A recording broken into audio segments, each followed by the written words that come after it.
conta de prova, enfim. Mas é uma leitura, gente, extremamente necessária, porque ele vem falando aqui, né, é um romance, né, que ele vem falando do século XIX, né, no tempo de Dom João, né, Dom João VI, e ela vai se tornar um exemplar aí da literatura brasileira do século XIX, né, tudo se passa aí fazendo referência ao século XIX.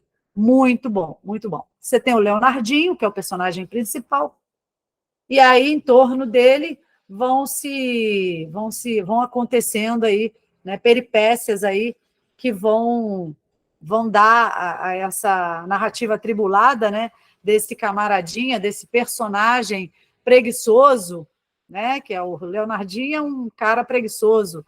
Boa tarde, Michele. E aí eu acho que mais do que necessário essa leitura, tá? Mais do que necessário. Embora tenho certeza que vocês já leram. Bem, as outras duas leituras aqui indicadas, das quais eu gosto muito, muito, muito, é Raquel de Queiroz. Gente, isso aqui é um clássico também. Raquel de Queiroz, o Caminho de Pedras e o 15. Nossa, o 15, então, gente, isso aqui é perfeito. Boa tarde, querida. Então, esses dois livros aqui de Raquel, né? Não só esses dois, mas outros também, outras produções dela, mas assim, um clássico muito bom para ser lido e entender o século XX, né? 1915, aquela época da seca, né, no Nordeste, na região Nordeste, é uma época de muita dificuldade, de muita luta, né, de virada também de escola literária. Eu acho bacana vocês lerem, tá? Ou, na pior das hipóteses, né, que não dá tempo, vocês vão ler a biografia dessa mulher incrível, né? Foi a primeira mulher a escrever um romance. Raquel de Queiroz foi a primeira mulher a escrever um romance. Maravilhosa, maravilhosa.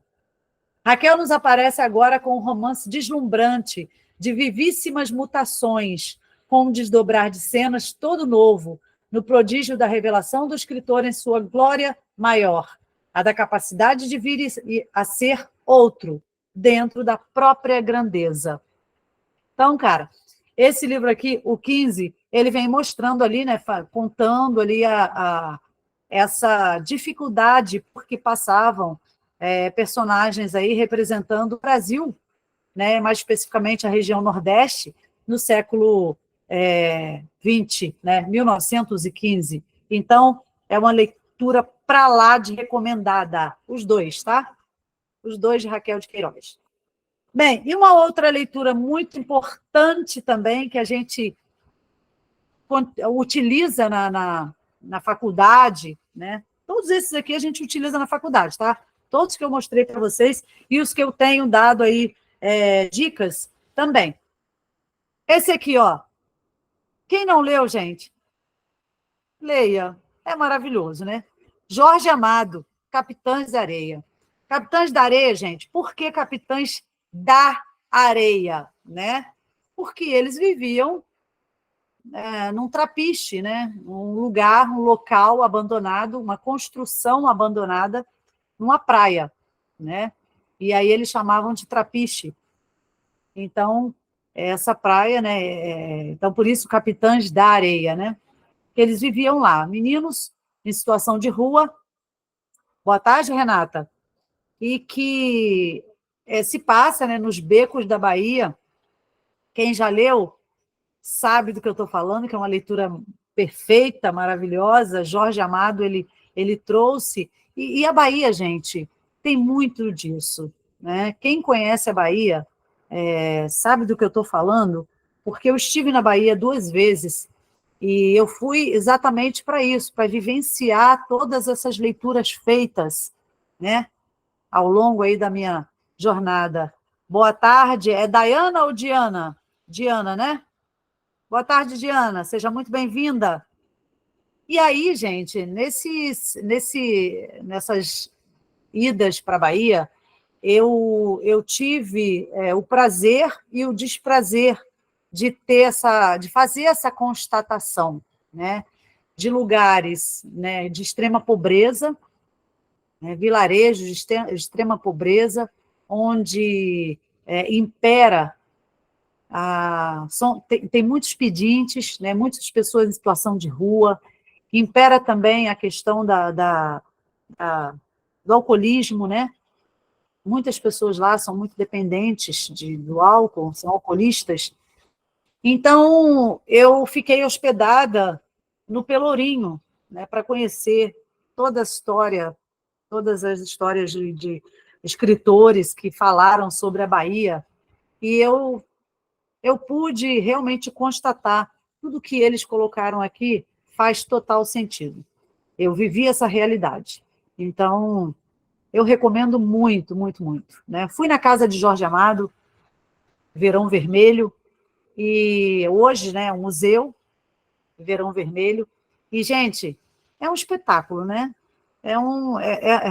Eu posso dizer que é um dia que você ganha para a vida toda, né? Porque você ali conhece toda a estrutura, né, que cercava a vida de Jorge Amado e Zé Legatay, né, e sua esposa. Juliane, boa tarde também, Juliane. Então, gente, olha, recomendadíssimo. Além de ser maravilhoso, né?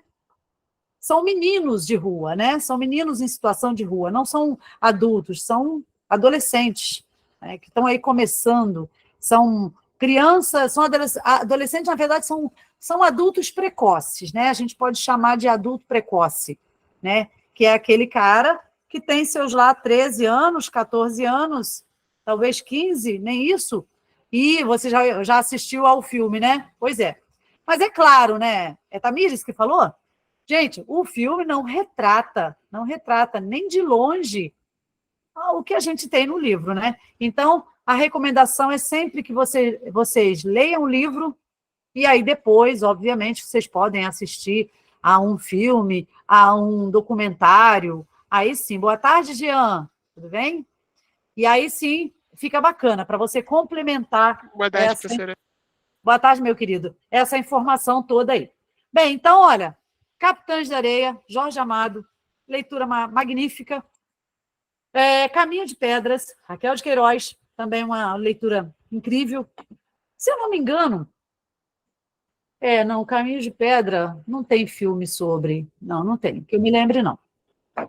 O 15, né, que esse aqui é um clássico perfeito, maravilhoso. Eu li 2 vezes, não aguentei, uma só não foi suficiente. Sabe aquela leitura que você faz? Primeiramente, você faz uma leitura doméstica, né? Vamos colocar dessa maneira.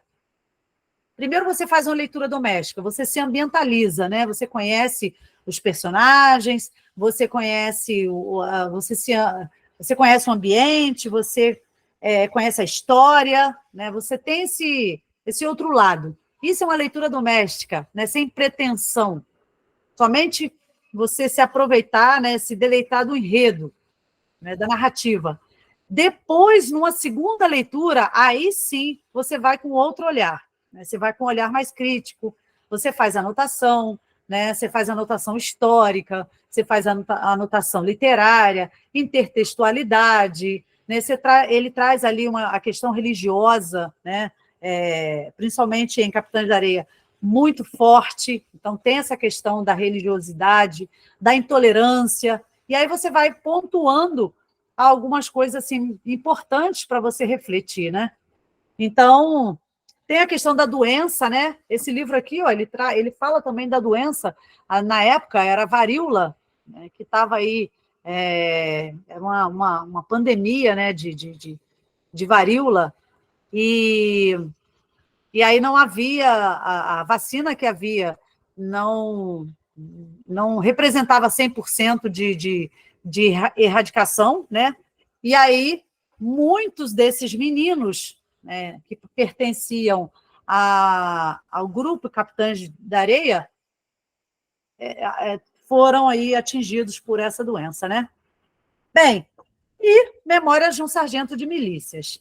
Agora, uma leitura bastante atual, né, que eu recomendo, atualíssima, por sinal, mas, primeiramente, a biografia, né, que eu acho bacana vocês terem essa noção. É esse cara aqui, olha. Bom, isso aqui é mais do que notório, que vocês devem ter lido. Uma Janela em Copacabana, Luiz Alfredo Garcia Rosa. Se eu não me engano, foi. Oi, Anitta, boa tarde. Se eu não me engano, gente, se eu não me engano, não, certeza. Ano passado, ele foi pauta da UERJ. Isso, pois é, Beatriz. Ele foi pauta da UERJ ano passado. E esse ano, né, não está na listagem, mas eu acho bacana vocês terem aí essa noção. Foi ano retrasado, né, Júlia? É verdade, gente, como o ano passa rápido, né? Foi o 21? Ah, é verdade, ano passado foi. É... Oh, meu Deus. Eu tenho esse livro do ano passado. Espera aí que eu vou lembrar. Espera aí que eu vou lembrar. Alguém lembra, gente? Ano passado? Gente, eu já li várias vezes esse livro. Calma aí que eu vou lembrar. Do nada, eu vou me lembrar do ano passado. Tá, gente? Então, tá aí a recomendação. Agora, além desse aqui, ó, Uma Janela em Copacabana. Beatriz, não me abandone. Pois é, Não Me Abandone Jamais. Esse foi um dos, né? Pois é. Agora, uma outra leitura bastante contemporânea, bastante atual, é o Cortella, né, gente? Cortella, né? Cortella é esse filósofo, professor da USP, escritor, tudo de bom, né? Esse catarinense aqui, maravilhoso. Eu tenho esse aqui, ó, Porque Fazemos o que Fazemos. Mas tem outros livros dele, assim, um pouco anterior a esse, que são tão bons quanto. Bem, gente, então, eu acho que por hoje a dica, né, tá bem bacana. Eu poderia dar, assim, muito mais dicas. Já leu, né? Muito bom, né, Rafaela? Muito bom. Agora, o Luiz Garcia Rosa, gente, esse cara aqui, Nikit? Sim, Nikit. Foi qual? Foi poligamia? Foi poligamia, não, né? Ah, nossa, gente, eu já fiz um trabalho sobre Paulina Chiziane. Nossa, maravilhoso, maravilhoso. E aí trata, né, dessas questões. Pois é, Beatriz, trata, nesse livro trata, Nikit, de Paulina Chiziane, trata dessa questão, né, da poligamia. Eu acho que eu falei com vocês na aula passada. Bem, Luiz Alfredo Garcia Rosa tem outros livros muito bons, né? Não sei se vocês sabem, é uma pegada policial, né? Romance muito baseado na vida de Luiz Alfredo Garcia Rosa, que é o detetive Espinosa, né? E o detetive Espinosa ele vem trazendo ali uma série de resoluções de casos, né? Crimes e traições, enfim, sempre voltado aí para, né, para essa culminância, né, de um crime parcial, um crime passional, ou mesmo um crime por corrupção, né, questão de dinheiro, essa coisa toda. Bem, lavagem de dinheiro é muito bom, tá? Então, recomendo. Na multidão dele é muito bom também. Eu tenho ele, se eu não me engano, eu emprestei, e até hoje a pessoa não me devolveu. Pois é, Júlia, você gostou desse livro, né? O Spinoza, gente, é um investigador que ele cativa, né? Ele tem carisma, né? Porque ele resolve as coisas com muita tranquilidade e ele tem um envolvimento muito grande com muitas vezes ele se envolve com o personagem, né? Principalmente quando o personagem é feminino, né? Então ele tem esse envolvimento. Mas é muito bom, muito bem. Você acaba conhecendo lugares, né, do Rio de Janeiro, Leblon, Copacabana, Leme, né, toda essa área aí você acaba conhecendo por conta dos casos aí que ele apresenta nesses livros dele. Bem, gente, então, voltando aqui à nossa programação normal, E hoje a gente vai fazer o seguinte, a minha proposta hoje é, não me lembro quem propôs que nós falássemos um pouquinho sobre as orações subordinadas adjetivas. Então, assim, eu acho importante vocês terem essa noção, né? Como é que eu consigo encontrar, como é que eu consigo distinguir uma restritiva, uma explicativa? É somente pela vírgula? Ou você tem um contexto ali, né? Então, o que define uma oração subordinada adjetiva não é só a vírgula, né? A vírgula ela não determina nada, como eu falei para vocês algumas aulas aí. O que determina ali é a contextualização, a ideia que aquilo ali traz para você. E é isso que vai, né, fazer sentido, né, se ela é uma adjetiva restritiva ou explicativa, enfim. Bem, eu acho que a galera está colocando alguma coisa aqui no chat. Não, né? Vou dar uma olhada aqui. Pois é, muito bom mesmo. Essas leituras aí, que quando vocês puderem fazer, não percam tempo. Não percam. Júlia disse, nossa, eu adorei esse livro, mas sempre desconfiei que era a tal pessoa que tinha matado. Pois é. Ele faz um suspense muito grande, né? Mas a gente fica ali até o final, para no final aí você ter uma bela de uma surpresa. Bem, gente, vamos lá então? Nós paramos na aula passada, estávamos corrigindo, se eu não me engano, a prova de 2015, né? 2015.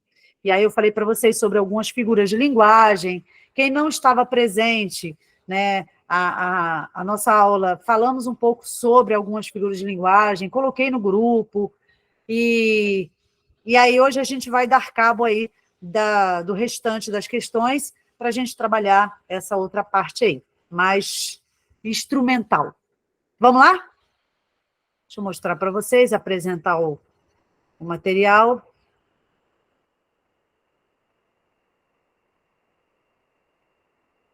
E vamos lá. Compartilhando. Vou aumentar um pouquinho para ficar legal para vocês visualizarem. Eu acho que está um tamanho legal, né?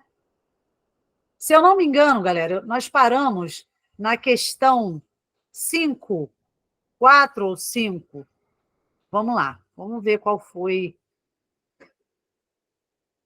a questão. Né? Lemos esse texto aqui, né, senhora? Essa mulher mais madura, né, que tem uma presença muito marcante, bonita, né, com alguns atributos físicos aí, né, atraentes, né, que chamava atenção. E aí fizemos a pergunta aqui da número 4. E é isso, se eu não me engano, paramos aqui, ó. Procede, gente? Paramos realmente aqui na 5? Ou eu tô enganada? Fizemos a 5? Ah, eu acho que nós chegamos a fazer a 5.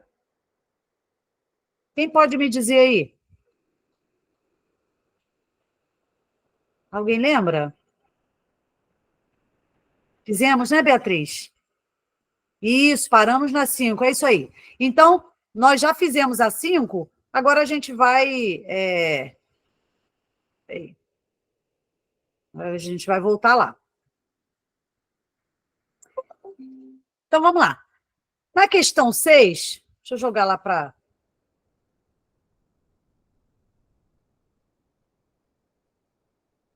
Na questão 6, gente, né, ainda é sobre o texto 2, né, a leitura que nós fizemos de Senhora, né, que é essa mulher que chamava atenção e tal, né, enfim. Vamos ver se vocês se lembram aí. Quem não estava presente, por favor, depois dá uma olhadinha nessa prova para poder acompanhar direitinho, tá? Dá uma olhadinha, dá uma lida rápida no texto, para você poder, para você saber do que a gente está falando. Diz assim: quem não se comove de repente quando está procurando um aviso de banco e encontra uma conta de hotel de Teresina de 4 anos atrás, com todos os vales das despesas extraordinárias, inclusive uma garrafa de água mineral. Foi o questionamento que o personagem fez, né? O patrão. E aí, a primeira vez que a vi, tinha ela 36 anos, posto só parecesse 32 e não passasse da casa dos 29. Então, ela tinha 36, parecia 32, né, aos olhos dele, mas talvez aparentemente não passasse da casa dos 29. E aí, gente, os trechos acima evidenciam maneiras diferentes de experimentar a passagem do tempo.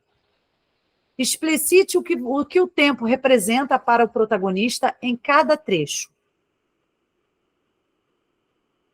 E aí, gente? O que essa primeira passagem aqui representa para vocês? Quem não se comove, de repente, quando está procurando um aviso de banco e encontra uma conta de hotel de Teresina, de 4 anos atrás, com todos os vales das despesas extraordinárias, inclusive uma garrafa de água mineral, né? Então, ele faz esse questionamento, ele faz essa digressão aí, né? E aí está pedindo para você dizer, né? Explicar o que o tempo representa para o protagonista em cada trecho do texto. O que vocês acham? Vamos lá. Deixa eu tentar ler o que vocês estão... Ou vocês não colocaram nada? Nada? Então, vamos lá. Gente, sabemos nós que o tempo passa inevitavelmente, né? E aqui já havia se passado 4 anos, né? Desde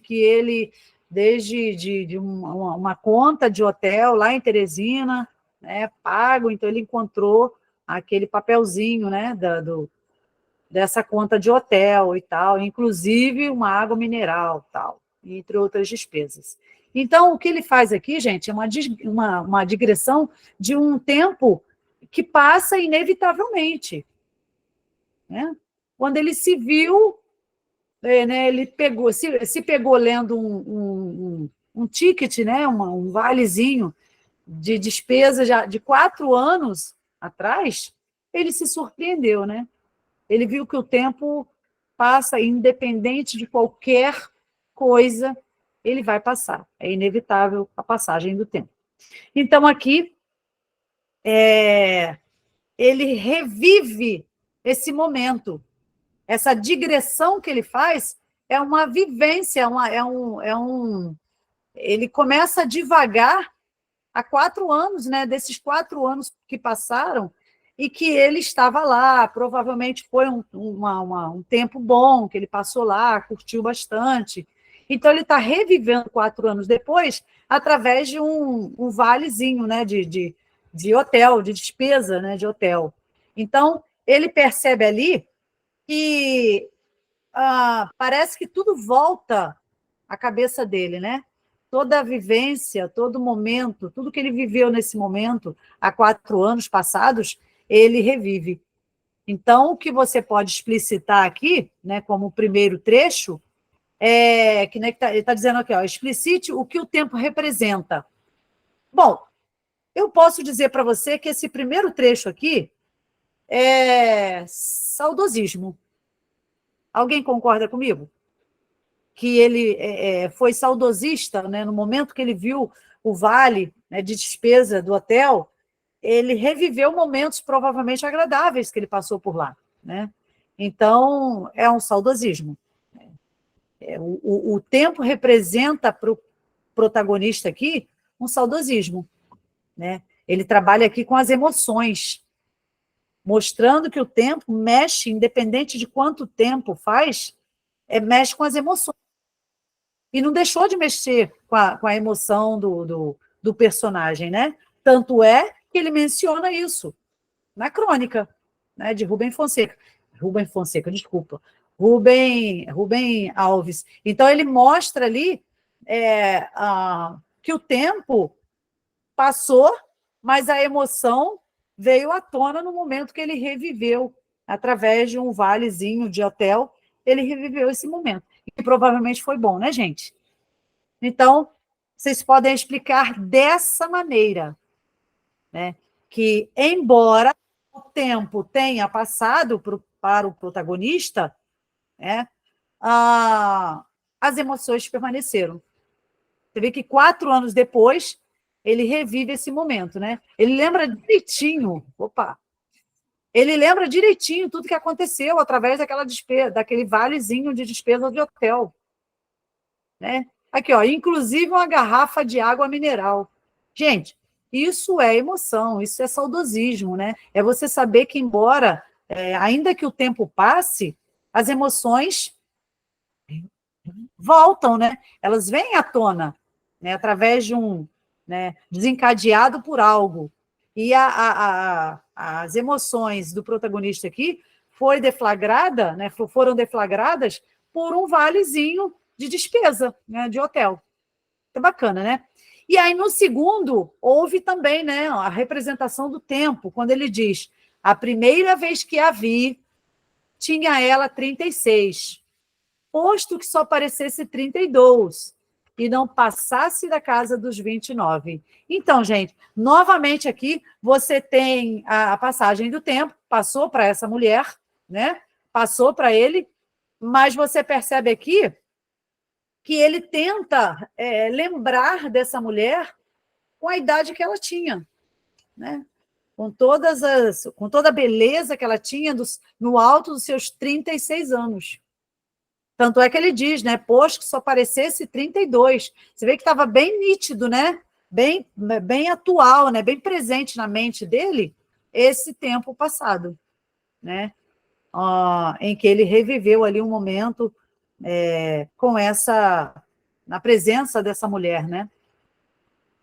Bem, então aqui no segundo trechinho, você pode dizer que também o tempo representa a passagem do tempo, né? Representa o tempo passa inevitavelmente, mas que, novamente, as emoções permanecem, tanto é que ele tem a imagem dessa mulher, a figura dessa mulher na sua mente, né? Mesmo depois de 4 anos. Bem, gente, e aí? O que vocês acharam aí dessa questão? Acharam difícil? Acharam fácil? Vocês conseguiriam tranquilamente definir a passagem do tempo aqui nesses 2 trechos? Ou vocês sentiram dificuldade em algum trecho? Porque aqui, para mim, né, não é só porque eu sou professora, já estou acostumada com esse tipo de leitura, né, e de interpretação. Não é isso, gente. Eu acho que é você minimizar, né, você não colocar uma preocupação exagerada na questão. Aqui, ele só está pedindo isso para explicar o que o tempo representa para o personagem. Que, no caso aqui, né, como é uma crônica, é o protagonista. O que o tempo representa? O tempo representa a passagem, representa emoção, representa saudosismo, mas que, inevitavelmente, esse tempo está passando, querendo ou não, né? Você fazendo de tudo ou não para esse tempo não passar, né? Às vezes, principalmente as mulheres, né? Elas tentam todo tipo de artifício, né? De artimanha e recursos estéticos para driblar um pouquinho, né? Esse tempo. Mas é inevitável, né? Uma hora você tem que encarar que o tempo passou. Enfim, você não tem 36 mais. Muito menos parecendo 32, né? Mesmo que não passasse da casa dos 29, mas o tempo passou. E para o protagonista também, para essa mulher também. Ok, gente? Deu para entender? Alguma... Professora, dá uma olhada no chat, por favor. Sim, sim. Deixa eu ver o que alguém ficou com a mesma dúvida da Beatriz, o que foi? Espera aí que eu estou buscando aqui. Beatriz disse que colocou no texto 1, ele enxerga a passagem do tempo como algo que passa mesmo, e ele não se prende. Exato, exatamente, Beatriz. É o tempo que passa, independente de qualquer situação, o tempo vai passar, né? No texto 2, a Beatriz diz que o protagonista valoriza e se prende ao tempo como algo que proporciona memórias. Perfeito, Beatriz. Ele valoriza o tempo, né, mostrando que essa mulher, embora o tempo tenha passado para ela também, ela não se mostra vulnerável a esse tempo, né? Ela resistiu a todos esses anos, a beleza dela resistiu a todos esses anos. Então, realmente valorizou, né, e se prende ao tempo, né? O protagonista se prende como algo que proporciona memórias. E que boas memórias, né, Beatriz? Tanto é que ele relembra de coisas boas, né? A Luísa também pensou em nostalgia, saudosismo, nostalgia. Exatamente, Luísa. O Jean disse que ficou com a mesma dúvida da Beatriz? Ah, sim, a Beatriz. Pode-se dizer nostalgia também? Sim, gente. Sim, nostalgia. Ele vivenciou o momento. Então, esse momento foi desencadeado por né, um valezinho de hotel, uma conta de hotel, e que ele pôde, através daquela conta, fazer um flashback, ter um flashback, fazer uma digressão do que ele passou nessa época, né? Do que ele viveu nessa época. E me parece que foi bom, né? Tanto é que ele lembra até da garrafa de água mineral. Então, é isso aí, Jean. Essa dúvida aí, não precisa ter dúvida. Exatamente, nostalgia também pode ser considerado. Saudosismo, nostalgia, né?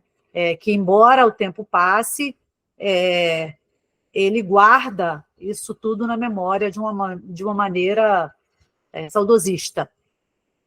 Bem, o Breno daria para... Achei um pouco chata. Sim, mas são questões, gente, que envolvem, além da interpretação, envolve também um pouquinho de como você organiza isso no seu pensamento, né? Como é que você entende um trecho e a passagem do tempo? Sabemos, gente, que o tempo ele é fugaz, né? Ele é efêmero, ele passa, independente de qualquer coisa. Então, aqui mostra que, embora esse tempo tenha passado, nos dois trechos do tempo tenha passado, tanto para ele, né, quanto para essa mulher, restou o quê desse tempo? Memórias, né, como a Beatriz falou. Ok, gente? Então, a Beatriz, ela foi mais de interpretação. Sim, foi mais interpretativa, realmente, tá? É o que você entendeu aí pela passagem do tempo. Juliana, eu ficaria em dúvida no começo, mas depois de interpretar, daria para entender. Sim, a questão toda aqui é o tempo. É o tempo que passa, custe o que custar, doa quem doer, o tempo vai passar. Mariana, quando eu li o comando, fiquei meio perdidinha. Com a sua explicação, fez todo sentido. Mas sem a explicação, certamente ia dar uma desviada. Pois é. Então, gente, eu quero que vocês tenham em mente que vocês têm que focar de que a pergunta é algo simples, não tem nada demais. Basta que você pense nesse comando, né, nesse enunciado, como algo prático, né? Ele fala ali, para você explicitar a passagem do tempo. Então, como é que você vai explicitar a passagem do tempo? O que o tempo provoca nas pessoas? Memórias, né? Saudade, nostalgia. Então, quando você pensa no tempo, para esse protagonista aqui, foi um tempo bom. Então, você vai analisar o comando a partir dessa premissa, de que o tempo para ele, né, para o protagonista, foi bom. Então, guardou memórias, guardou saudosismo, guardou nostalgia, né? Ele fez um flashback da vida dele e que, para ele, valeu a pena. Valeu tão a pena, né? Como eu falei agora há pouco, ele lembra até da garrafa de água mineral, né? Bem, gente, então, bora lá? Vamos passar para outra questão? Vamos lá. A questão 6, gente, eu só não estou colocando aqui, como eu fazia anteriormente, senão a gente vai perder muito tempo. E eu, quando vou tentar digitar, né, a minha unha bate na outra tecla, eu tenho que ficar voltando, enfim. Vamos lá. Voltando aqui passando agora para a questão 7. É um pouco extensa. Diz assim: estive aqui e não te encontrei. Passo amanhã. S. Quem é esse S? Ou essa S? E por quê? E onde e quando procurou minha humilde pessoa? Que sei. Né? Então, ele estava aí surpreso, né? De ter esse recadinho aí, e ele não fazia ideia de quem era essa inicial, né? Dir-me-á o leitor que a beleza vive de si mesma e que a preocupação do calendário mostra que esta senhora vivia principalmente com os olhos na opinião. É verdade, mas como quer que vivam as mulheres do nosso tempo? Então, uma pergunta é um recurso de atividade comunicativa, empregado muitas vezes com o propósito de pedir ao interlocutor uma informação. Não é esta, porém, a finalidade das frases interrogativas que ocorrem nas passagens acima. Então, gente, na verdade aqui, deu para perceber, antes de ler o restante do comando, deu para perceber que é uma pergunta retórica, né, que não requer uma resposta, até porque ele não busca uma resposta, ele faz questionamentos, ele faz uma reflexão, né, acerca aí dessa inicial, né, S, e depois ele diz, né, dir-me ao leitor que a beleza vive de si mesma e que a preocupação do calendário mostra que esta senhora vivia principalmente com os olhos na opinião. É verdade. Mas como quer que vivam as mulheres do nosso tempo? Então, ali ele não faz uma pergunta para ninguém, para o leitor. Ele faz um questionamento simples assim, né? Ele não busca a resposta.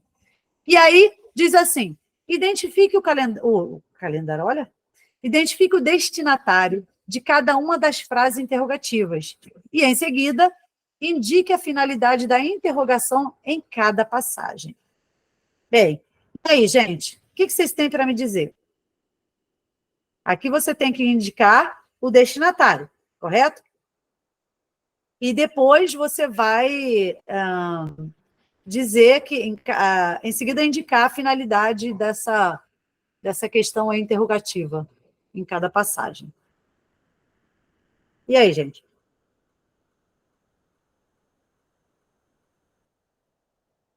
Alguém tem alguma ideia? Estive aqui, ó. Quando ele fala estive aqui, pensa na primeira pessoa, né? Esse protagonista, né, já não é mais o protagonista, né? Aqui é o narrador. O narrador, ele se coloca aqui em primeira pessoa. É um narrador personagem, que no caso seria até o protagonista, né? Posso dizer assim. É o narrador personagem. Então, ele coloca aqui em primeira pessoa, estive aqui e não te encontrei. Ah, não, perdão. Isso aqui é o recadinho. Mas aí ele diz assim, olha, dir-me-á o leitor. E depois ele diz, ainda no primeiro texto, né? E por quê? E onde e quando procurou minha humilde pessoa? Que sei. Então, ele continua na mesma sintonia que essa pessoa aqui, né? Esse S aqui. Esse S aqui deixou uma mensagem, né? Estive aqui, não te encontrei, passo amanhã, parará. Depois ele continua. E por que, onde e quando procurou minha humilde pessoa? Quem fala isso é o protagonista, né, gente? Que a gente chama de narrador personagem, correto? Ele está falando isso para quem? Alguém tem ideia? Deixa eu ver o que vocês estão falando. Vamos ver para quem ele fala isso aí, esse trechinho aí. Aí, o Felipe disse que no primeiro trecho se trata de uma pergunta retórica. Isso, Felipe. Logo, não tem destinatário, né? Não tem um destinatário, Felipe, na verdade, um destinatário direto, né? Enquanto no segundo trecho a pergunta é designada ao leitor. Ótimo, perfeito. Então, vamos lá. A Beatriz, no texto 1, trata-se de uma pergunta retórica. No texto 2, a pergunta é feita ao leitor. Também, isso aí. E a interrogação, ela tem significado no texto 1 de indagar-se, e no 2, fazer uma reflexão. Indagar-se, Beatriz, exatamente essa é a palavra, né? Porque ele faz uma indagação a si mesmo, né? Por isso a pergunta é retórica, né? Não requer resposta, né? Informação alguma. Então, a questão do indagar-se é exatamente isso. indagar-se a si mesmo né, todos esses questionamentos aí. E na interrogação, no texto 2, ela é feita ao leitor. Aí sim, dir-me-á o leitor. Então, aí agora ele se dirige ao leitor para falar sobre esse trecho 2. E aí a Michele diz o seguinte: no primeiro texto, a pergunta é para si. Isso, Michele. E a interrogação foi usada para exibir as dúvidas do interlocutor quanto ao seu saber e ao destinatário da carta. Sim. E no segundo texto, o escritor perguntou para os leitores, daquela época se comunicando com a sociedade como um todo. Exatamente, Michele. É o que a gente, né, resumidamente, falamos aqui, Beatriz, quem foi outro que falou? Jean? Hoje, Felipe. Exatamente isso, Michele. O primeiro trecho, ele fala consigo mesmo, é uma indagação, né? E no segundo trecho, no segundo texto, ele faz uma pergunta diretamente ao leitor. Qual o outro escritor, né? Sabemos que isso aqui é uma crônica, né, de Rubem Alves, mas nós temos um escritor que se dirige muito, muito, muito ao leitor. Quem é? É só uma perguntinha aleatória. Um rolezinho aleatório aí para vocês.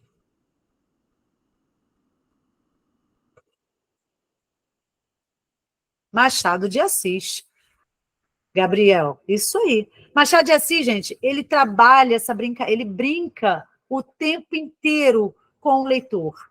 Ele conversa, ele brinca, ele ironiza, para saber se o leitor ele está na mesma sintonia, se ele está acompanhando toda aquela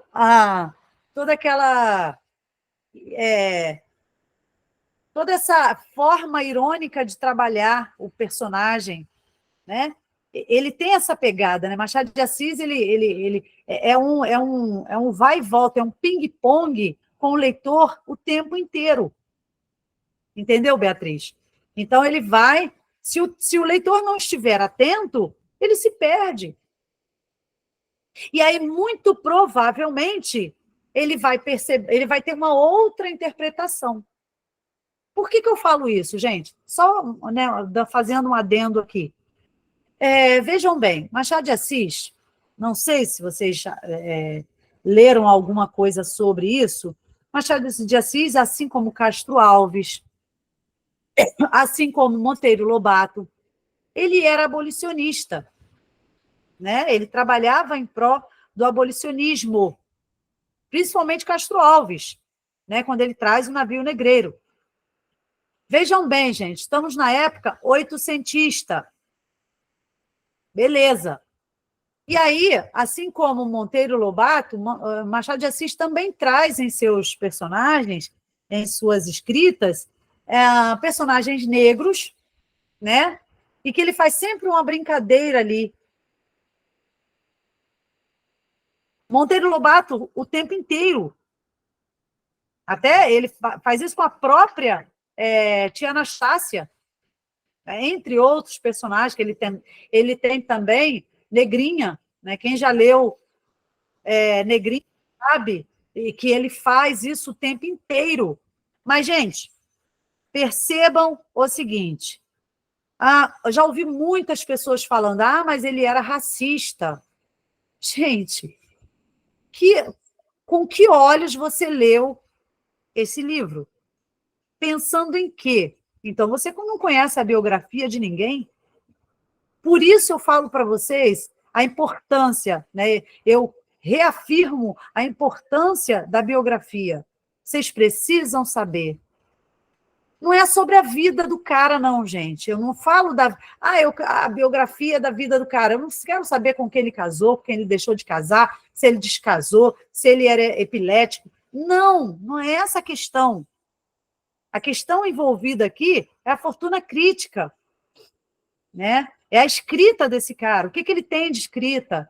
Quantos livros ele tem? Quais livros? Qual é o tipo de pegada, né, que ele traz nos livros? Né? É uma escrita formal?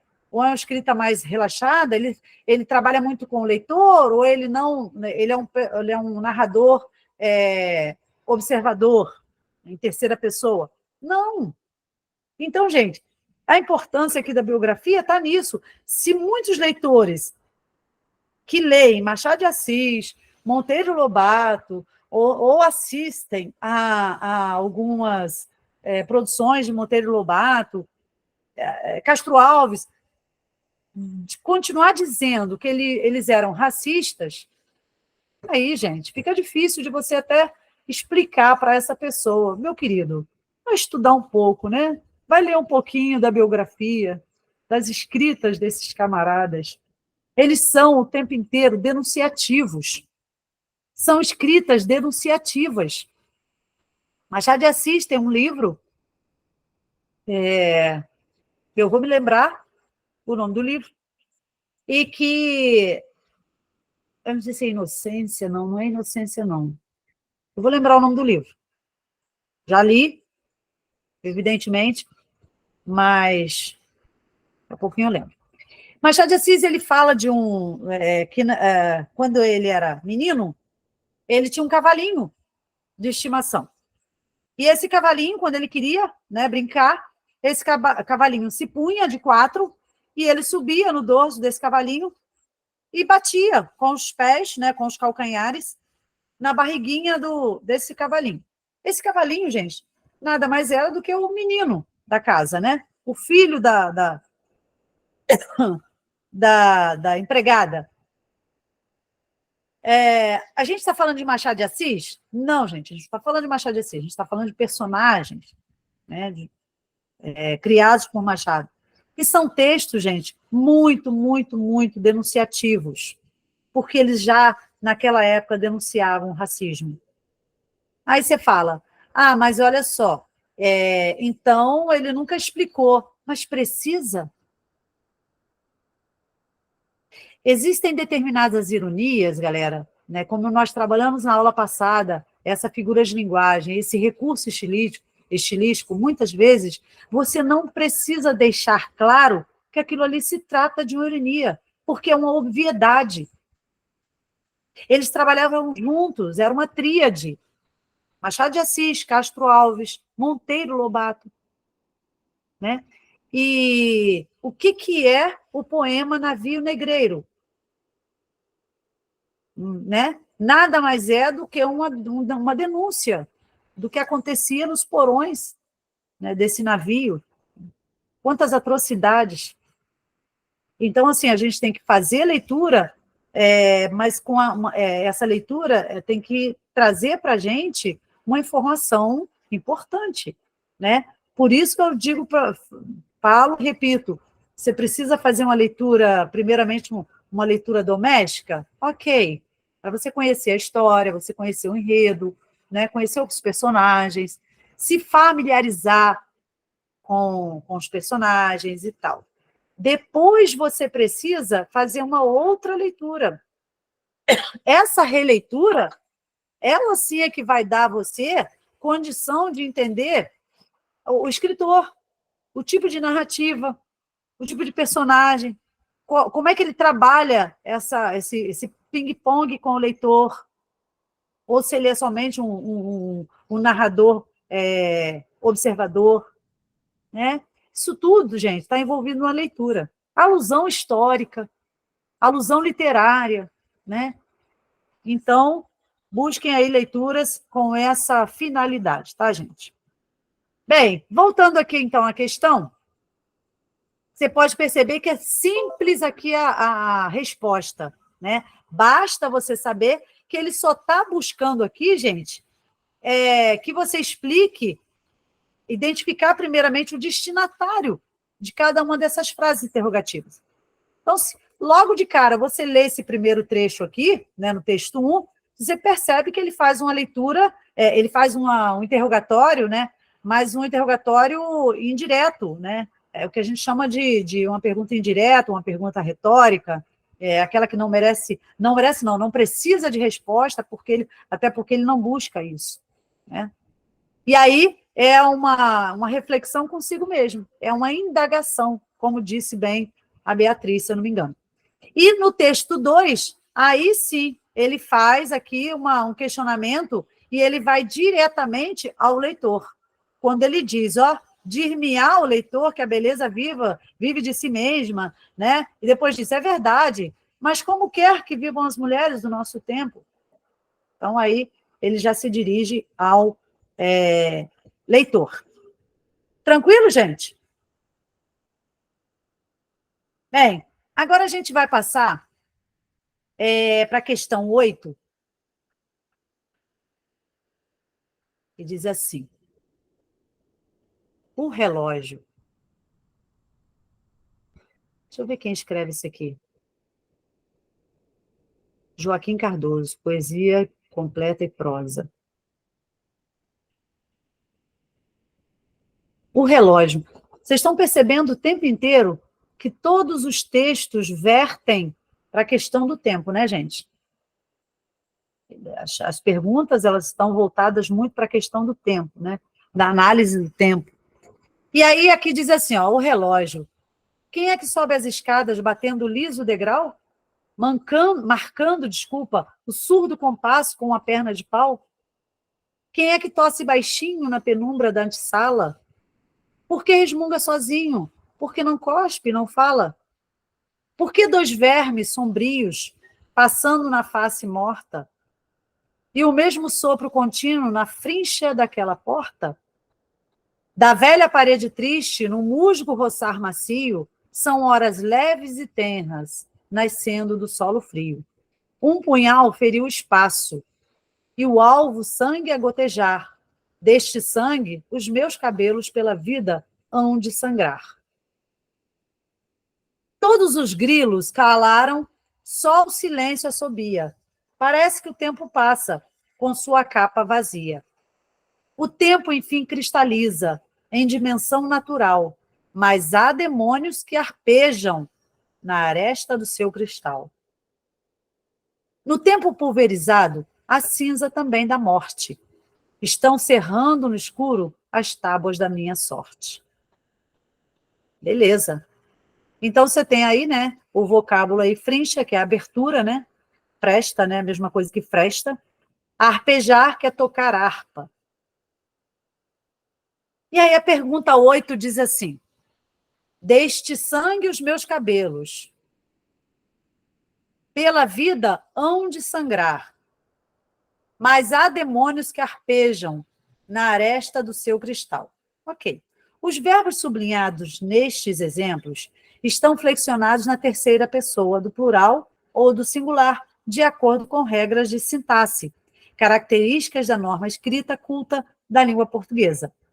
Justifique a flexão de pessoa, né, e número do verbo em cada ocorrência sublinhada. Então, a primeira ocorrência do verbo aqui, gente, a gente tem deste sangue os meus cabelos, pela vida hão de sangrar. E aí, como é que a gente justifica essa flexão aqui? Por que hão? O ão está concordando com cabelos e o A está concordando com cristal. Exatamente. Então, perfeito, né? São duas passagens que você tem aí do mesmo verbo, né? Só que um está na terceira pessoa do plural e o outro está na terceira pessoa do singular. E o ão e o a. Então, você percebe aí que o primeiro você se refere a cabelos, né? Meus cabelos. Então, tem que haver concordância. Portanto, você tem aí um sujeito simples, né, meninos? Né? Pela vida hão de sangrar. O que hão de sangrar? Os meus cabelos, né? E na segunda passagem, mas há demônios que arpejam na aresta do seu cristal. Então, mas há demônios que arpejam na aresta do seu cristal, você tem uma concordância aí com o cristal, né? Então, cada ocorrência aí, você tem verbos na terceira pessoa. Na primeira pessoa é um verbo, né? Na terceira pessoa você tem um verbo pessoal, um verbo determinado, né? Que é o ão. Então, você tem um sujeito para ele, que é meus cabelos. E na segunda passagem, você tem um verbo na terceira pessoa do singular. Ou seja, um verbo impessoal, né? Bem, gente, é somente isso. Ão e a, do verbo haver, né? Então, você tem aí a passagem desses dois verbos aí, do mesmo verbo flexionado em dois tempos, né? Dois tempos verbais.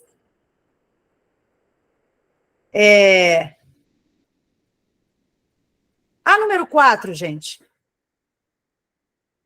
diz assim, olha, as 4 estrofes iniciais representam, por diferentes imagens, o tic-tac contínuo do relógio no silêncio da noite.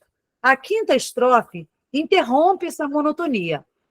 Aí aqui está pedindo para você identificar o verso dessa estrofe, que representa o soar da hora, e nomeia a figura de linguagem nele empregada. Então, são 2 comandos aqui que você tem, né? Depois pede, ainda com base na 5ª estrofe, expresse em um enunciado completo a transformação sofrida pela aparência humana. Então, vamos lá. Primeira coisa que a gente tem que fazer, né? Está dizendo aqui que as 4 estrofes iniciais representam o tic-tac contínuo do relógio no silêncio da noite. Ok. Passagem do tempo aí através do relógio. A 5ª estrofe já interrompe essa monotonia, esse tic-tac. Então, você vai identificar o verso em que representa o soar da hora, né, que interrompe essa monotonia, e depois nomear que figura de linguagem que você tem ali interrompendo isso, né? Ainda com base nessa 5ª estrofe, expressar em um enunciado completo a transformação sofrida pela aparência humana. Então, vamos lá na 5ª estrofe, para a gente ver isso. Então, vamos lá. 1, 2, 3, 4, 5. Um punhal feriu o espaço, e o alvo sangue a gotejar. Deste sangue os meus cabelos, pela vida hão de sangrar. Então, gente, primeira coisa, está pedindo para você identificar, nesse trechinho aqui, uma figura de linguagem. Vocês conseguem perceber uma figura de linguagem logo de cara? Na verdade, são 2, né? São 2 figuras de linguagem que você tem aqui. Primeiro verso, tem alguma figura de linguagem, galera? Deixa eu ver aqui.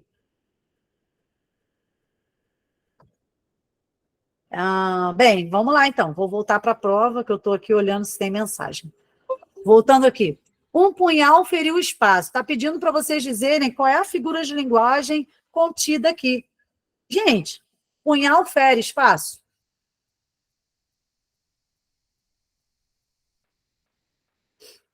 Não, né? Um punhal é um objeto perfurante, né? É um objeto perfurante. Porém, não tem vida. Então, a gente tem 2 figuras de linguagem aqui.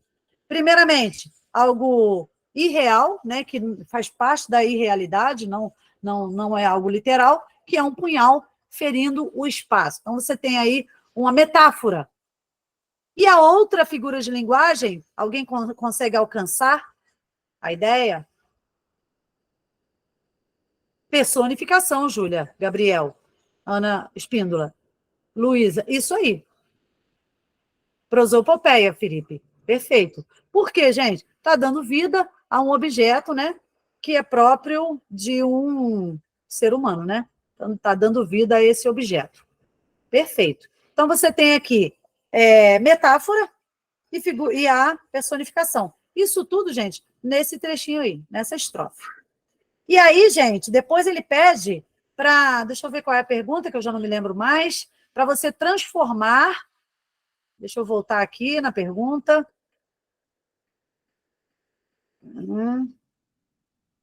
Para você, ainda com base na 5ª estrofe, expresse em um enunciado completo a transformação sofrida pela aparência humana. E aí? Qual é a transformação aqui nessa 5ª estrofe? Transformação humana. Deste sangue os meus cabelos, pela vida hão de sangrar. O que significa isso, gente?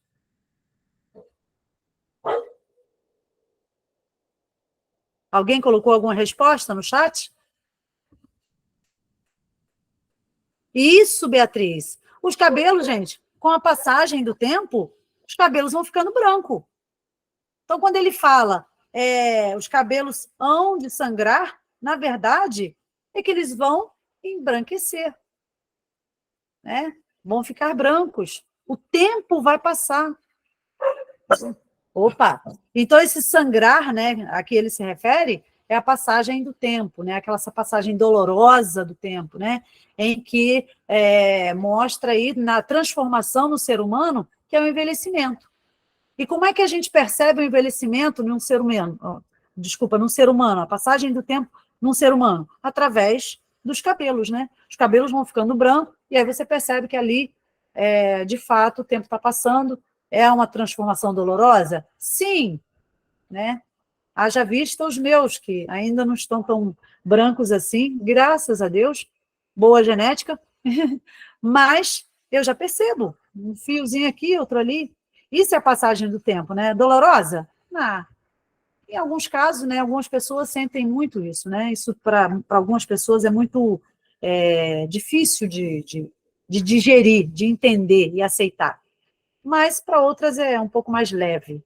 Mas, gente, é exatamente isso. Então, quando ele fala em sangrar, é esse tempo doloroso, é esse tempo que passa, querendo ou não, custe o que custar, você gostando ou não, o tempo passa e os seus cabelos embranquecem. Então, você se transforma, né? É uma transformação do ser humano. Bem, gente, deu para compreender, então, a questão 9 aí, tranquilamente? De boa? Ok, Gabriel. Então, passemos aí para a última questão. Na questão 10 e última, a gente tem assim, olha, comparando os textos 1, 2 e 3, percebe-se que o efeito do tempo é diferente em cada um deles. Explique a particularidade do efeito da passagem do tempo no poema O Relógio, né, esse que a gente leu agora, tendo em vista a sua última estrofe. E, em seguida, transcreva 2 versos da terceira estrofe que sugerem esse mesmo efeito. Então, gente, olha, mesmo falando, né, do texto 1, 2 e 3, né, falando sobre esse efeito do tempo, né, que cada um mostra o efeito do tempo de uma maneira diferente, ele aqui está pedindo somente para você falar, né, descrever a última estrofe, né, os 2 últimos versos da terceira estrofe que sugere esse mesmo tempo, quando ele se refere ao tempo da mesma maneira que o texto 1 e o texto 2. Vamos lá? E aí? Vamos lá, então, na terceira estrofe, não é isso? Bom, terceira estrofe você tem aqui, ó. 1, 2, 3. Por quê? Opa! Por que 2 vermes sombrios passando na face morta e o mesmo sopro contínuo na frincha daquela porta? Aí você vai transcrever, gente. E como é que mostra o tempo aqui? Né? Ele fala que o tempo aqui é o mesmo, tanto no texto 1, no texto 2, quanto aqui nesse texto aqui, né? Na terceira estrofe do O Relógio. O tempo, a referência ao tempo é a mesma. E aí, o que vocês têm para me dizer? Uma coisa simples que eu falei o tempo inteiro.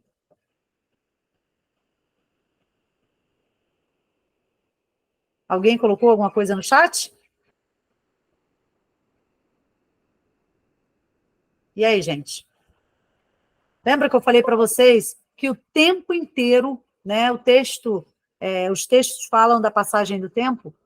E essa passagem, essa ação dolorosa, porém irreversível do tempo, né?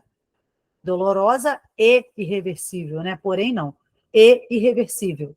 Porém, se eu tivesse me opondo à questão do ser doloroso, né? Mas eu não estou me opondo, eu estou acrescentando algo, além de ser doloroso, é irreversível. Então, é uma adição de informação.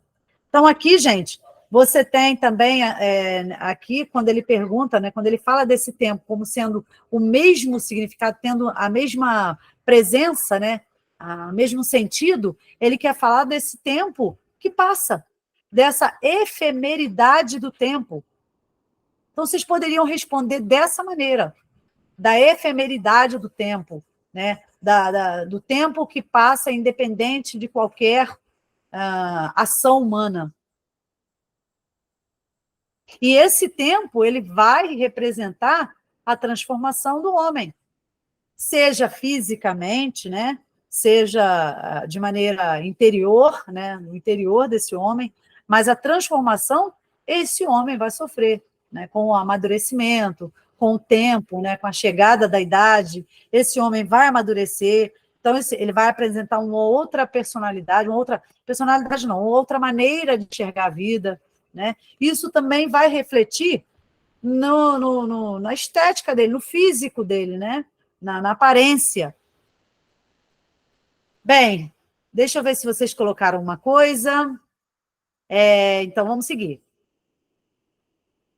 Então, diz assim, voltando lá, já lemos, né? Por que 2 vermes sombrios passando na face morta? O que ele quis dizer com isso, gente? É a morte, né? O prenúncio da morte. 2 vermes sombrios passando na face morta. E o mesmo sopro contínuo, né, que é, no caso, a vida, na frincha daquela porta. Ou seja, você está entre a morte, né, entre a próximo, né, na iminência da morte, porque você está chegando numa idade, e você também está ali ainda com um sopro de vida, né? Você ainda tem um fôlego de vida.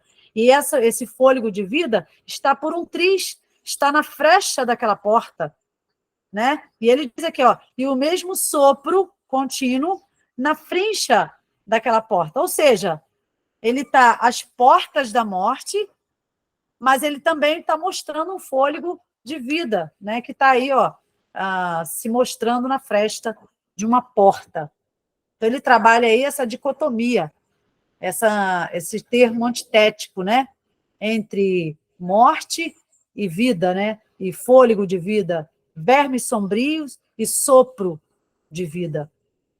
Bem, então, deu para entender, gente? Então, é só você transcrever esse trechinho. Vamos voltar lá na 10 para ver? Aqui, ó. Então, você vai explicar a particularidade do efeito da passagem do tempo nesse poema, e a particularidade qual é, gente? A ação do tempo, né? É o tempo passando, independente de qualquer esforço que você faça contrário. E em seguida transcreva os 2 versos da terceira estrofe que sugerem esse mesmo efeito. Então, você vai dizer, né? Que 2 vermes sombrios passando na face morta, né? Esses aí são os dois versos que têm o mesmo efeito, né? O efeito de passagem do tempo, o efeito de iminência eu diria, quando ele fala em vermes sombrios, eu falei em morte, né, gente? Mas a gente pode pensar, talvez eu não ser tão direto assim, né? Tão cruel assim. O tempo passa e, primeiramente, vem o quê? A velhice, né? Os cabelos brancos, o amadurecimento. Depois, sim, aí, né, posteriormente a isso, aí vem a morte. Mas ele menciona de uma maneira que você entende, de uma maneira muito cruel, né, que essa passagem do tempo, né, está sendo acelerada, está passando tão rápido que a ação humana, né, o homem está se transformando, tanto na aparência quanto também nas atitudes, né? Bem, gente, deu para compreender um pouquinho sobre como a gente interpreta essas questões, né? Porque, via de regra, o que você tem que fazer antes de mais nada, gente, é você não ficar mirabolando uma resposta, nossa, não, calma, baixa um pouquinho a bola e procura responder de maneira simples, porém direta, sempre indo direto ao ponto. Isso é importante, gente. Não faz Não dá voltas, não fica criando, imaginando coisas, respostas mirabolantes. Não é isso. A banca, ela quer que você seja sucinto. Claro que você dê conta da resposta cabal, mas que você seja o mais breve possível, o mais objetivo possível. Isso é bacana, né, gente? E aí você entender o comando e responder de maneira simples, porém completa, né? E é isso que a banca espera de você. Simples assim.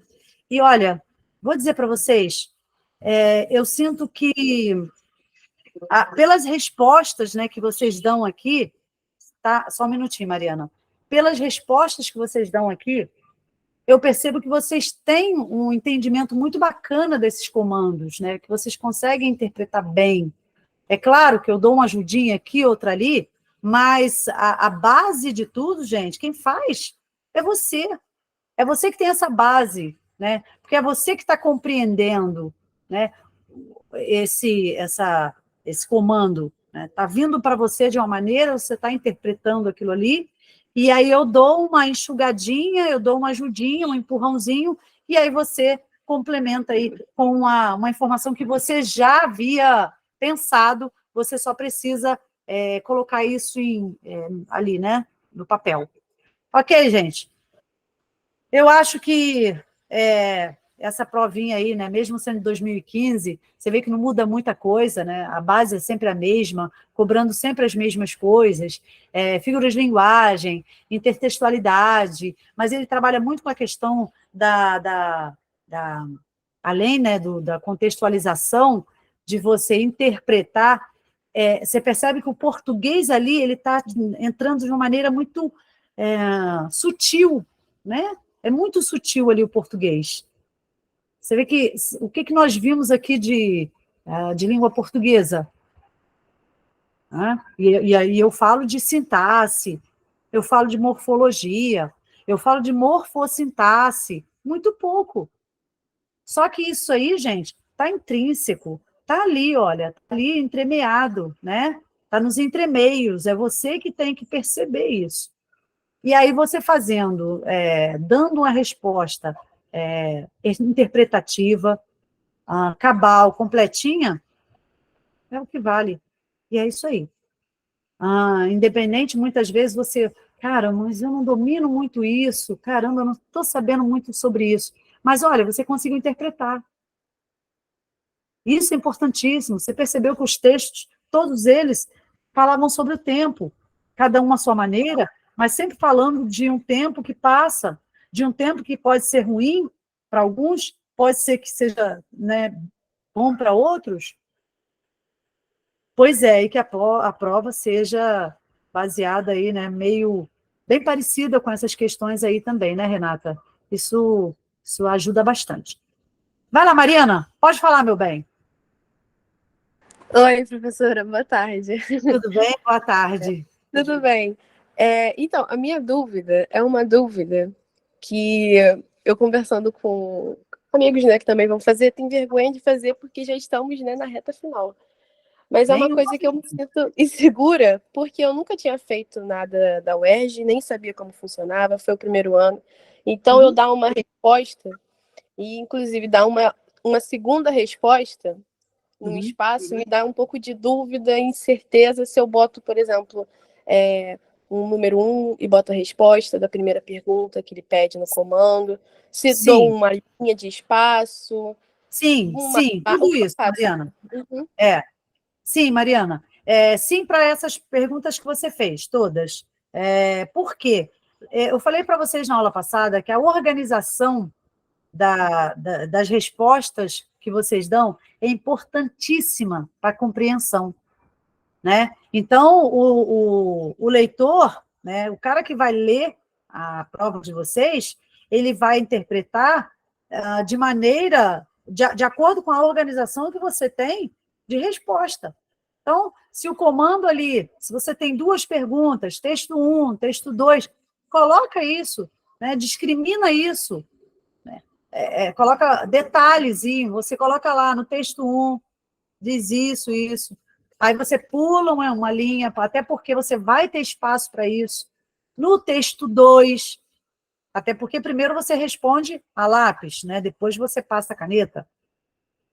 Então, você vai ter condição de responder dessa maneira, organizada.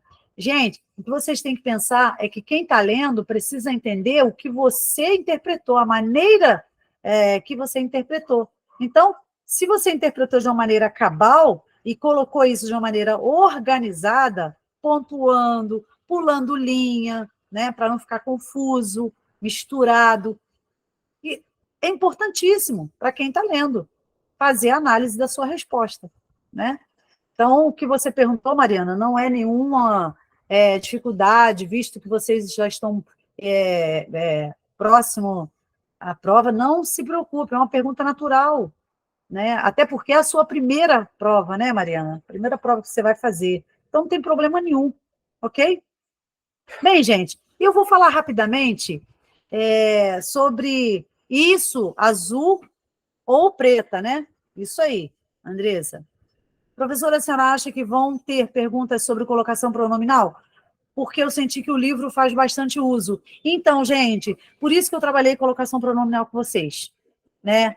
Umas dessas aulas aí anteriores, eu trabalhei com vocês isso. Gostaria de ter tido mais tempo para trabalhar? Gostaria. Mas, infelizmente, a gente não tem, né?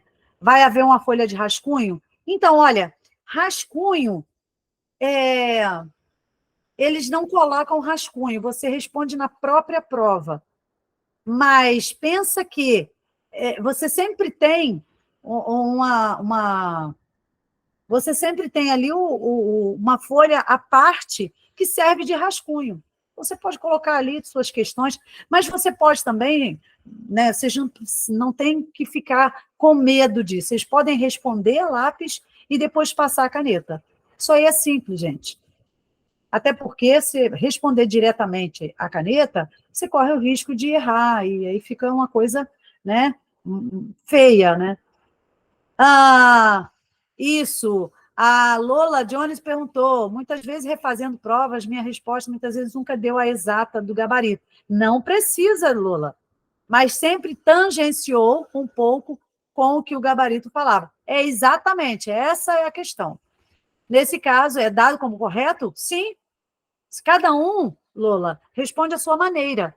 O que você não pode é fugir, né, da pergunta feita ali. Ou precisa ser exatamente como está? Óbvio que não. Não precisa ser exatamente. Até porque, Lola, imagina você, nós, professores, quando a gente corrige provas dos alunos, nós colocamos lá perguntas, cada um responde de uma maneira. Só que, se ele não foge da resposta ideal, né, que é o que o comando pediu, cada um responde à sua maneira, e a gente considera. Agora, evidente, se ele fugiu completamente do pedido do comando, aí é óbvio que, né, fora de questão.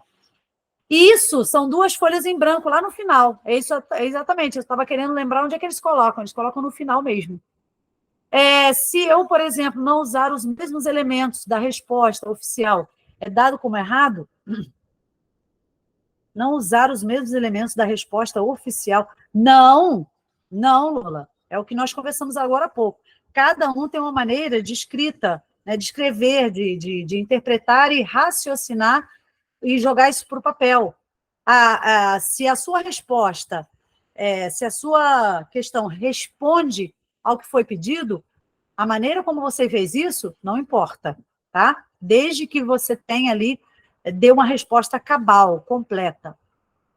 A Andresa, eu acho que tem sim, isso. Pois é. Isso, Renata, o cartão de confirmação nessa fase é obrigatório que você leve? Olha, você vai levar basicamente a sua identidade, né? É o que você precisa, é o documento oficial. O cartão de confirmação, o CCI, se você puder levar impresso, ótimo. Se não, leva no próprio celular, né? Leva no próprio celular que eles consideram, tá?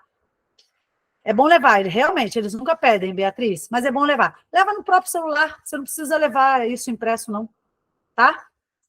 Bem, gente, 5h20, eu gostaria de falar um pouquinho sobre as adjetivas, mas a gente está um pouquinho vencido o tempo, né? Então, eu gostaria até de deixar para a próxima aula, eu vou fazer o seguinte com vocês, prestem atenção. Não, se eu não me engano, não sei se foi o Gabriel que me pediu, o Gabriel Lucas, ou se foi o Jean, enfim, ou o Felipe, enfim, gente, eu já nem me lembro mais quem é que me pediu para eu falar um pouquinho sobre os adjetivos. O que eu vou fazer com vocês? Prestem atenção. Na próxima aula, a gente não vai fazer correção nenhuma de prova, tá? A gente não vai pegar nenhuma prova anterior para fazer correção, para discutir, nada disso. O que eu vou fazer? Eu vou falar um pouquinho sobre colocação pronominal e vou falar um pouquinho sobre orações subordinadas substantivas e adjetivas, as duas, tá? Então, eu queria muito que vocês participassem, estivessem presentes. Tenta chamar quem não costuma participar muito por conta de horário e tal. Pensa que é a última, né, a nossa última aula. Eu acho que vai ter informação importante aqui que talvez vocês não estejam muito afinadinhos. Por exemplo, e eu espero que esteja, claro. Por exemplo, a questão dos pronomes relativos. Alguém falou para mim, perguntou que colocação pronominal pode ser que caia. Sim, mas o pronome relativo, isso, gente, é muito, muito, muito recorrente, tá? Ah, sim, teria como abordar as subordinadas adverbiais? Tem, sem problema. Então, a gente vai fazer um apanhado aí de tudo, tá? E então, vai ser adverbial, isso aí. Adverbial, adjetiva, substantiva e colocação pronominal, ok? O restante, gente, aí não tem jeito, vocês têm que dar uma revisada mesmo, né? Acento indicativo de crase, quase não cai, mas realmente, isso quase não cai. Mas é bom você dar uma revisada. E é legal, eu quero falar um pouquinho, eu quero separar um tempinho da nossa aula que vem para falar de pronome relativo. Isso é extremamente importante, gente. Função sintática do pronome relativo, tá? Sabemos nós que o pronome relativo, ele tem uma função, né? Essa função básica dele é substituir termos para não haver o quê, gente? Repetição de palavras. Então, você substitui, né? Você, além de substituir, você explica o termo anterior. Ok, isso é a função básica do pronome relativo. Só que ele exerce também função sintática. Como é que ele exerce a função sintática? Então, a gente vai ver a frase, né? E como é que a gente pode fazer essa substituição do pronome relativo e qual é a função sintática que ele exerce ali dentro, né? Ele é um objeto direto? Ele é um objeto indireto? Ele é um adjunto adverbial? Né? Ou ele é um adjunto adnominal? Né? O único que exerce função de adjunto adnominal é o cujo, né? Cujo e suas flexões. Mas o pronome relativo que, ele pode exercer várias funções. Objeto direto, objeto indireto, né? Em que pode ser adjunto adverbial de lugar, né? Porque você pode substituir por onde, em que. Quando se trata de lugar físico, é o pronome relativo onde. Quando se trata de... quando você substitui, é uma adjunto adverbial, mas não se trata de lugar, e sim de uma questão situacional, aí você vai dizer que ele é um adjunto adverbial, né? Mas que não pode ser trocado por onde, porque não é lugar físico. Ok, gente? Então, eu vou explicar isso para vocês na próxima aula. Eu espero que vocês estejam aqui na quinta-feira. Vou dar outras dicas de livros, né, de biografias que vocês devem buscar. Façam perguntas. No que eu puder ajudar, eu vou estar aqui para isso, ok? E eu agradeço a presença de cada um de vocês. Faltando 5 minutinhos ainda, né, gente? Mas tem alguém que queira perguntar alguma coisa ou quer esperar a próxima aula? O que vocês acham? Então, se não tiver ninguém aí querendo perguntar alguma coisa, a gente deixa para a próxima aula, quinta-feira, às 4h. Ah, sim, responde essa da Lola. Qual é a pergunta? Tá ok, então. Juliane, muito obrigada pela presença. Todos vocês, Beatriz, Gabriel, Ana e mais tantos outros que estão aqui, Michele, muito obrigada pela presença de vocês. Lola, professora, você pode separar uns tópicos que você acha importante para a gente revisar? Posso fazer isso e na aula eu passo para vocês, depois eu deixo no grupo. Pode ser? Aí vocês vão revisando. Ok. Muito obrigada pela presença. Rafaela, muito obrigada. Juliane, muito obrigada a todos vocês. Um beijo e até a quinta-feira, se Deus quiser. Um abraço, até lá.